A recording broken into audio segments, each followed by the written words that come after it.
Hello, this is Memphis Community University. Today we are going to be practicing an AP Calculus question. This is BC multiple choice light. So these are the free response questions that can't be sort of categorized in the main topics like Taylor series, parametric, polar, tables, things like that. Basically, it's just a random series of questions that have some sort of relationship with this function, but it's more likely to see the multiple choice section. But of course, every single BC exam will have potentially one of these questions, maybe even two of these questions. So they are good to practice. And what we've done is we've created 10 practice videos, starting at difficulty 1, going up all the way through difficulty 10 as we do these practice videos. So hopefully this will be a good review both for the multiple choice and the free response questions. But again, why is this free response question so difficult? It's number 7. It's because people really do not like absolute value. So in this case, we have an absolute value function, and this is going to trip a lot of people up. But hopefully you'll see that even as we do the integral and the derivative of the absolute value, this is G double prime, and then when we find inflection points and things like that, it's actually not going to be too bad. So if you watched one of our absolute value videos on our channel in terms of its relationship with calculus, you'll know that the best way to deal with absolute value is think of it as it is, which is a piecewise function. It's the famous V, of course. And then you just want to see, you want to split it up so that you're always only dealing with one side of the absolute value. And remember that absolute value is actually a very simple function. It's the identity line, y is equal to x, when things are positive. And then it's the negative of the identity line, y is equal to minus x, when things are negative. So I'm going to write that out actually. So it's going to be g prime of x is equal to, well, when x is greater than or equal to 0, it's the identity line. I'm just rewriting it as a piecewise function because my expressions for g of x and g prime, double prime of x will also be piecewise. I don't know why I wrote y is equal to x. So let's mark this out. Let's try again. It is 4x, not y equals x. Because again, when you have the absolute value of a positive number, you just take that number. Its absolute value is the identity function on positive things. When x is less than or equal to 0, it's going to be the negative of this. So it's going to be negative 4x. For example, the absolute value of negative numbers is the negative of that negative number. So the absolute value of negative 7 isn't just negative 7, it's negative 7. So again, what we're doing is we're just treating absolute value as a piecewise function, because it is a piecewise function, where on the first piece, it's just the identity. On the second piece, it's the negative of the identity. So for example, this allows us to easily take derivatives. So, for example, what's the derivative of 4x? Well, it's just going to be 4. When we break it up into piecewise functions, we can take derivatives very easily because the derivatives of these functions themselves are pretty simple. So it's going to be 4 when x is positive, and then it's going to be negative 4, the derivative of this function, when x is negative. So we actually already started the question. This is the derivative. Keep in mind, there's one small point, is that when x is equal to 0, the derivative doesn't exist, so we should write that. Because this function right here, 4 times the absolute value of x, well, that's going to have a sharp point at x is equal to 0. That is where the pieces meet. And you can't have two slopes. You can't, at this point right here, this is what the graph looks like. At this point right here, you can't have two slopes. You can't have the slope be on this line and this line and have two slopes. So you have no slopes. It doesn't exist. The limits of the derivative, the one-sided limits don't equal each other. One's 4 and one's negative 4. So that's the derivative. Same thing with the integral. All we're going to do is we're just going to take the integral of both pieces individually. And that's why we wrote it as a piecewise function. So in this case, when you take the integral, looks like it's going to be 2x squared plus 3. Actually, I'm going to get ahead of myself, but I'll just write it out. So the integral of 4x, we can just do this work on the side. Using the power rule is 2x squared, because you add 1 to the exponent and then divide by the new exponent. So that'll be 4 over 2, which is 2. Then we write plus c, but we're given this point g of 0 equals 3. So what we can do is we can set this to be 3, plug in 0, and we'll see that c is equal to 3. So again, this integral is so simple. It's just 4x. Nothing complicated about this. No integration by parts, no partial fractions, no u subs or anything like that. it's just this simple integral, so it's just 2x squared plus 3. Not too bad at all if you are not scared of absolute value and you just break it up into two different pieces. Now the integral of minus 4x, well, that's going to be the same thing, minus 2x squared plus c, but when you plug in 0 and 3, we're of course still going to get plus 3 here. So again, the key for any absolute value, keep in mind that if x is equal to 0, you can apply both of these functions. You can add a third function like this if you want, where x equals 3, but I'm going to write it like this. So anytime you have absolute value, it is very intimidating because it's hard to take the derivative of absolute value or the derivative as a whole. But what you can do is you can always break up the functions, and when you break up the functions, then it becomes a lot easier to find the absolute value. So when we broke it up, it was easy to take derivatives because we used the power rule, and then to take integrals, it was also easy. We did the power rule for integrals. So once you have these functions, sort of these questions are pretty easy. So for example, this next question, find the x-coordinate, if any, of each inflection point of the graph of y is equal to gx. So this is a simple shapes of curves rule. What we want to do is we want to know what the rule of inflection point is. So let's mention that.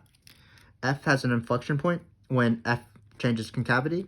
This occurs in two different ways, which is really the same way. One of them is when f prime goes from increasing to decreasing or decreasing to increasing. So write that down. Or decreasing to increasing. Because f is concave up when f prime is increasing, f is concave down when f prime is decreasing, so it changes from f being concave up to concave down. Or it's when f double prime changes signs. Another way to say that is when f prime double prime goes from positive to negative or negative to positive. So we have two equivalent statements. So the question is, which one should we use? Well, anytime you have inflection points, if you can take two derivatives, just like we did here, you should definitely use the f double prime changes signs rule, because I can easily find the second derivative and draw the sign chart of that graph. When do you use this rule? You use this rule when you have a graph of f prime, so it's harder to look at what f double prime is. So when you have a graph of f prime, you're just literally seeing where f prime goes from increasing to decreasing. That'll be an inflection point of f. If you want, we practice that so many times during our graph free response questions, where we go from difficulty 1 through 10 and those free response topics. But again, in this case, we're going to find where f double prime changes signs. In this case, it's going to be g. So g has an inflection point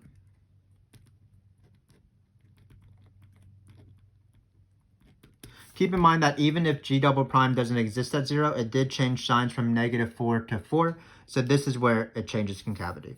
So at x is equal to 0, because g prime is negative for x smaller than 0, -4. And g prime is positive for x bigger than 0. If you wanted to, you could have said something like, not g prime, g double prime. We're dealing with g double prime. But you could have said something like g double prime changes sign. So again, once you have the second derivative, it's pretty easy to answer concave up or down questions. For example, some students get so confused with this function because the sign chart is so weird. Basically, at 0, this thing is positive because it's always 4. And -4, it doesn't like touch 0 at all. So it's negative on this side. But again, the answers are pretty easy when you do concave up or down. The second derivative is 4, so that means the first derivative is always, the first function, g, is concave up for x bigger than 0. In this case, the second derivative is negative for x smaller than 0. So that means the function is concave down. G is concave down there. So that's how you do these sort of shapes of curves questions. Again, when you have inflection point, what you want to do is immediately find the second derivative, if allowed. If you're given a graph of g prime or f prime, then you want to be using this rule instead. But again, these two questions aren't super difficult in my opinion. They're intimidating certainly because you have absolute value and people fear absolute value. But once you're able to break it up into two different functions as its piecewise form, then it's easy to take integrals, it's easy to find derivatives, and then it's easy to use derivatives for later questions.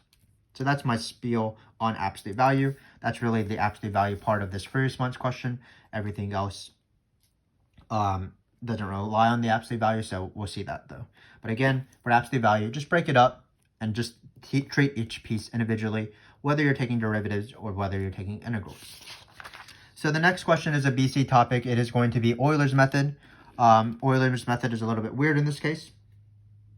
But first, it says h of x is this function, a weird function, but it's the arc length from of g from sometimes 0 to whatever you want to find the length of. So it's the length of this function g of x that we wrote right here from 0 to, for example, 7. You would just take this integral. So this is the arc length. Let me remind you what the arc length formula is, even though they just gave it to me. So the arc length formula of a generic function f of x. One of the easiest questions on the AP exam, it's just ab square root of 1 plus the derivative squared. So notice this 16t squared is actually g prime squared. So that's why it's 4x squared or negative 4x squared. In this case, it would be 4x squared because we're going from 0 onwards. So this is the arc length formula. Again, one of the easiest questions on the multiple choice where they say, which of these is the arc length? And all you have to do is choose the one where it has square root and then the derivative squared. It's the Pythagorean theorem. But this question doesn't deal with that because, again, we're already presented with the arc length. So in this case, we are going to be using Euler's method. So Euler's method, remember, is usually found more often on the differential equation free response questions for BC because you do Euler's method with differential equations. But Euler's method only needs a derivative, so you can see these in these sort of miscellaneous questions as well. I'm going to use sort of the English way I teach my students.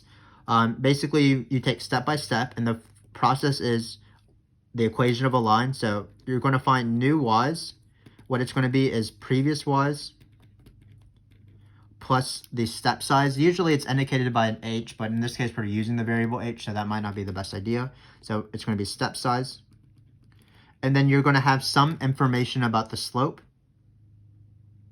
So you're going to plug in all previous x and previous y into the slope. So they have to give you information about the slope somehow. In those differential equation free response questions that I alluded to before, the slope will be the differential equation. So you are going to be plugging in previous x's and y's, both x's and y's. Sometimes they give you a table with f prime values, for example, so you would only be using the previous x. And in this case, when we're finding the arc length, what we need to do is we need to take the derivative of this function, and that will be where we're going to plug in these previous x's and y's, and it'll basically just be plugging in previous x's. So this is, again, Euler's method. It is just the equation of the line because this is slope here. We should say plug into slope.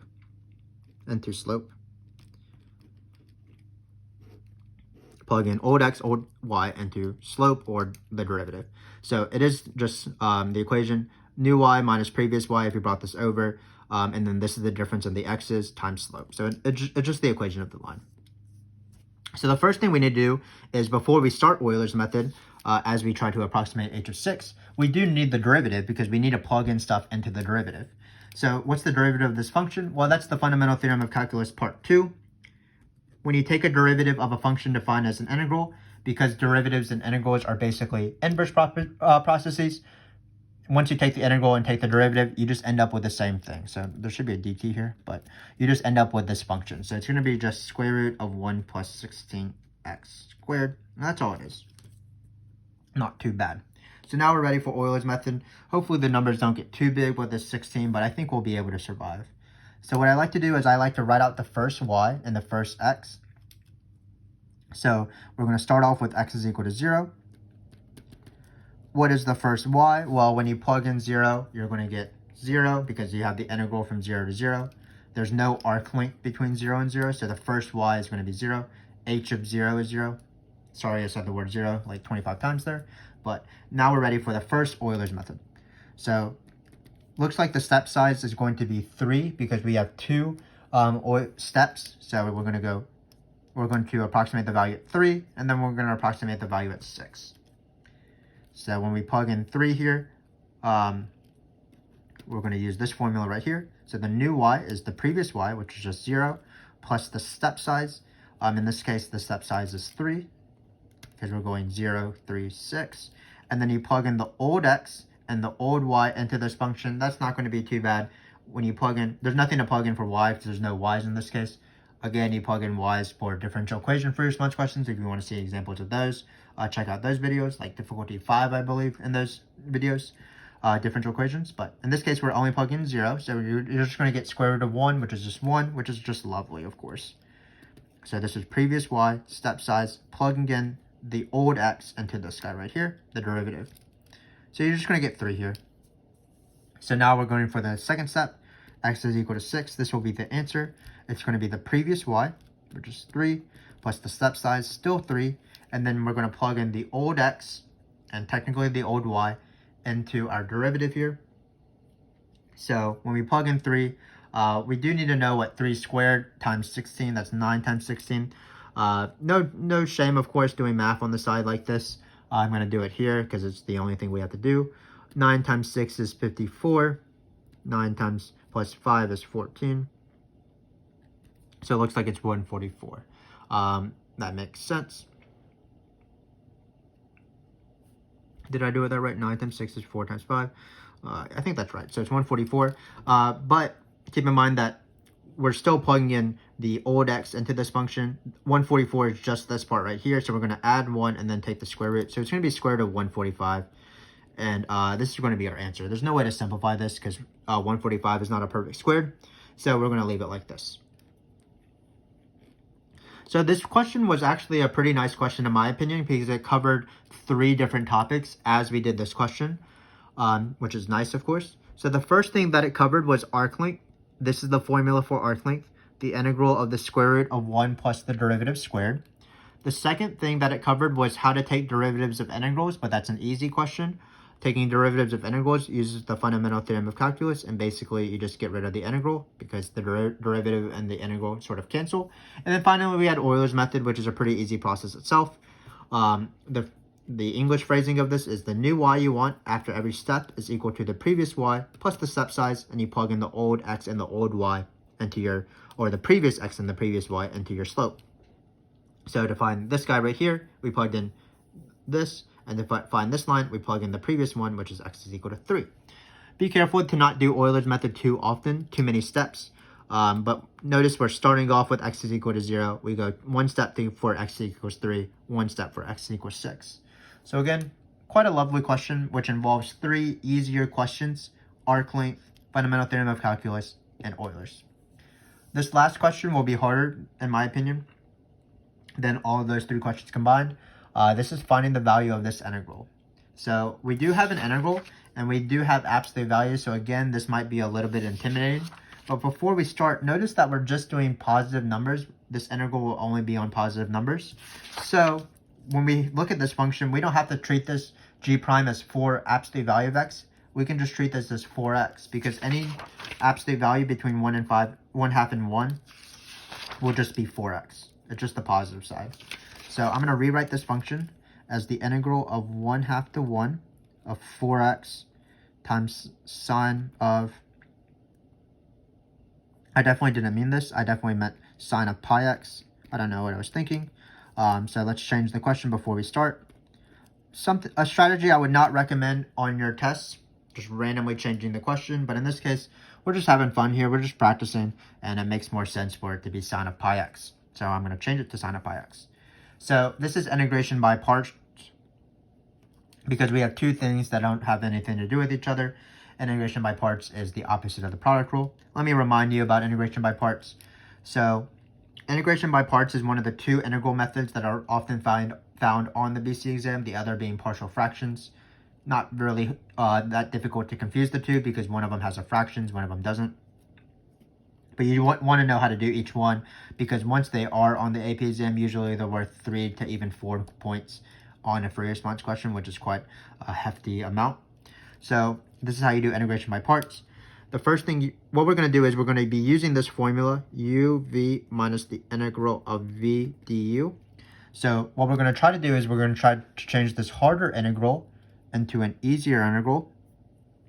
That's what the purpose of integration by parts is. So what we need to do is we need to find these functions u and v, and it's going to be found in the integral. There is a phrase, liate, which helps us decide which one do we want, u, v, dv, and du. So when you're doing this, what you're going to do is you're going to take this guy right here.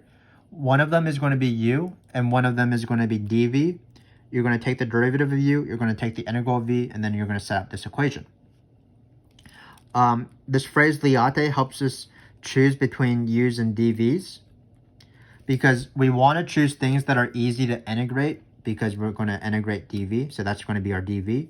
So, and then by elimination, the u is going to be functions we would rather take the derivative of. So this phrase, what it stands for, L stands for logarithmic, so functions like ln of x. I stands for inverse trig, stuff like tan to the negative 1, sine to the negative 1. A stands for algebraic, stuff like x plus 3, 4x, for example, this is algebraic. Even dx is just algebraic.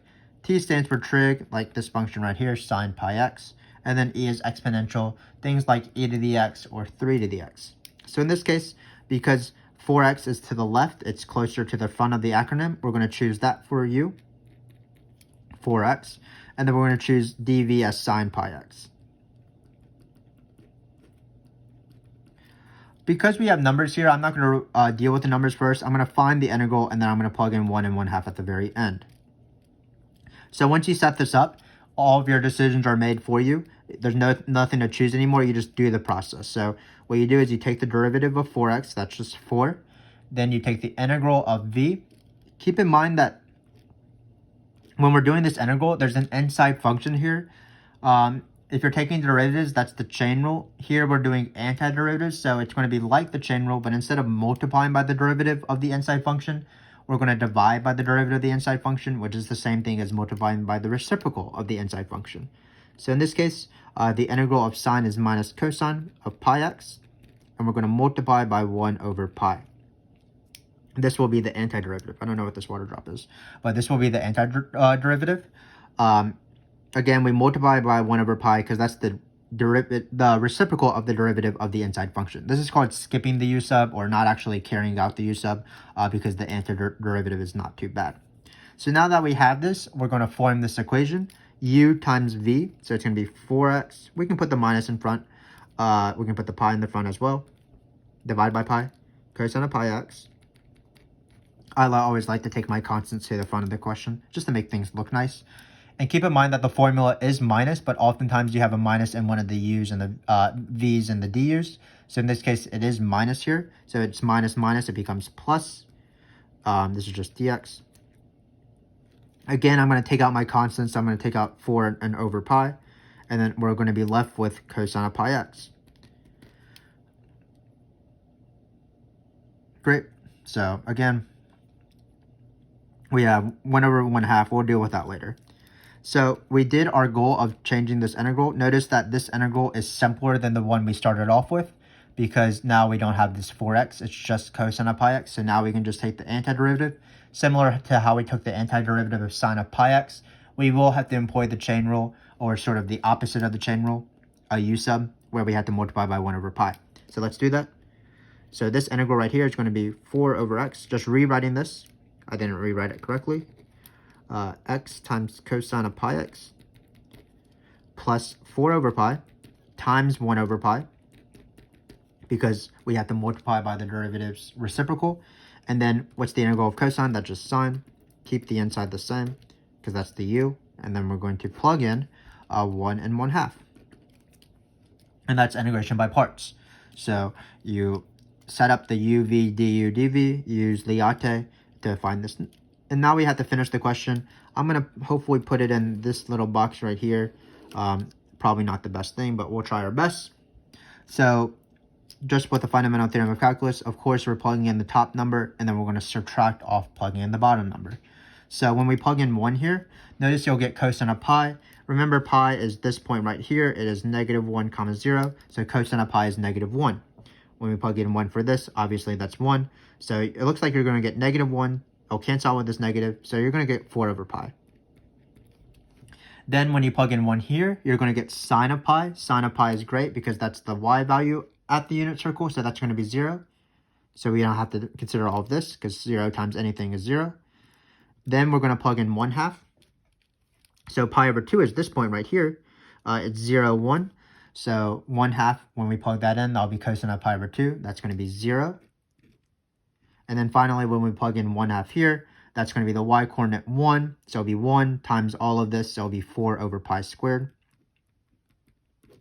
Finally, we are going to simplify everything. Minus minus becomes plus. The zeros go away. And we get 4 over pi plus 4 over pi squared. And this is our answer. And we are done.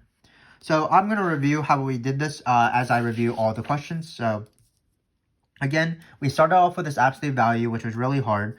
But if we split it up, it became easier. So we split it up into two different functions, a positive for the positive side, a negative for the negative side. And then we took the derivative piecewise and also the integral piecewise. So it wasn't too bad. Then we had an inflection point question where we used the second derivative and saw where it went from positive to negative, which was at 0, even if the second derivative didn't exist there. Then we did a fun little Euler's method question where not only did we have to start off with the arc length formula, we had to take the derivative of the arc length formula because we needed something to plug in these x's into. And Euler's method, of course, is new y equals previous y from the previous step plus step size. And then you plug in the previous x and the previous y into whatever your slope is, a differential equation, a table. In this case, it was from the fundamental theorem of calculus. The hardest part, in my opinion, of this free response question was the integration by parts. We first replaced g prime of x with its positive component. We didn't have to deal with absolute value because we were only on 1/2 to 1, which was great. And then we set up integration by parts. This is the formula. You use Liotte to determine which one of u and dv you want to choose. So we chose u for 4x because that's algebraic. We chose sine of pi x as dv because that is trigonometry. Then we take the derivative of this. We take the integral of this, keeping in mind that we do need to multiply by 1 over pi because this integrals, we're multiplying by the reciprocal of the derivative because we're doing a u sub. If you want to, you can just do the u sub on the side. U is equal to pi x, du is equal to pi dx, and so on. Then once you have this, you're able to set up the formula. U times v minus minus, so minus minus, minus the minus, v times du. You take this integral. Again, there's a 1 over pi coming out because of a u sub, or the opposite of a chain rule. And then just like normal, once you're done getting rid of all of your integrals, you plug in the top minus bottom. And this is how integration by parts works. Again, it's pretty important. So that's it for difficulty number 7. Not the hardest thing. It just had some sort of tweaks that made the questions seem hard, but they're actually not too bad. Absolute value, you break it up. This Euler's method did require us to find the derivative actually, but not too bad. And this integration by parts is pretty standard. So again, even when questions seem to be intimidating, if we stick to our guns, if we sort of know what to do generally, how to do it, then once we start those first few steps, we will eventually succeed and at least get a few points on each of these questions. But of course, we hope you continue watching this series. We have 3 more videos to go in this video series of BC multiple choice like free response questions. And just as a preview, difficulty 8, 9, and 10 will feature a lot of series questions because those are heavily involved in these multiple choice like questions. They don't ask a series question every single year, but they sprinkle series throughout the free response questions. So check out those last 3 videos if you want to practice that. Hopefully I'll see you then. Again, we appreciate you watching this video. And I do hope to hang out with you in those difficulty 8 through 10 videos. Until next time, thanks again for watching.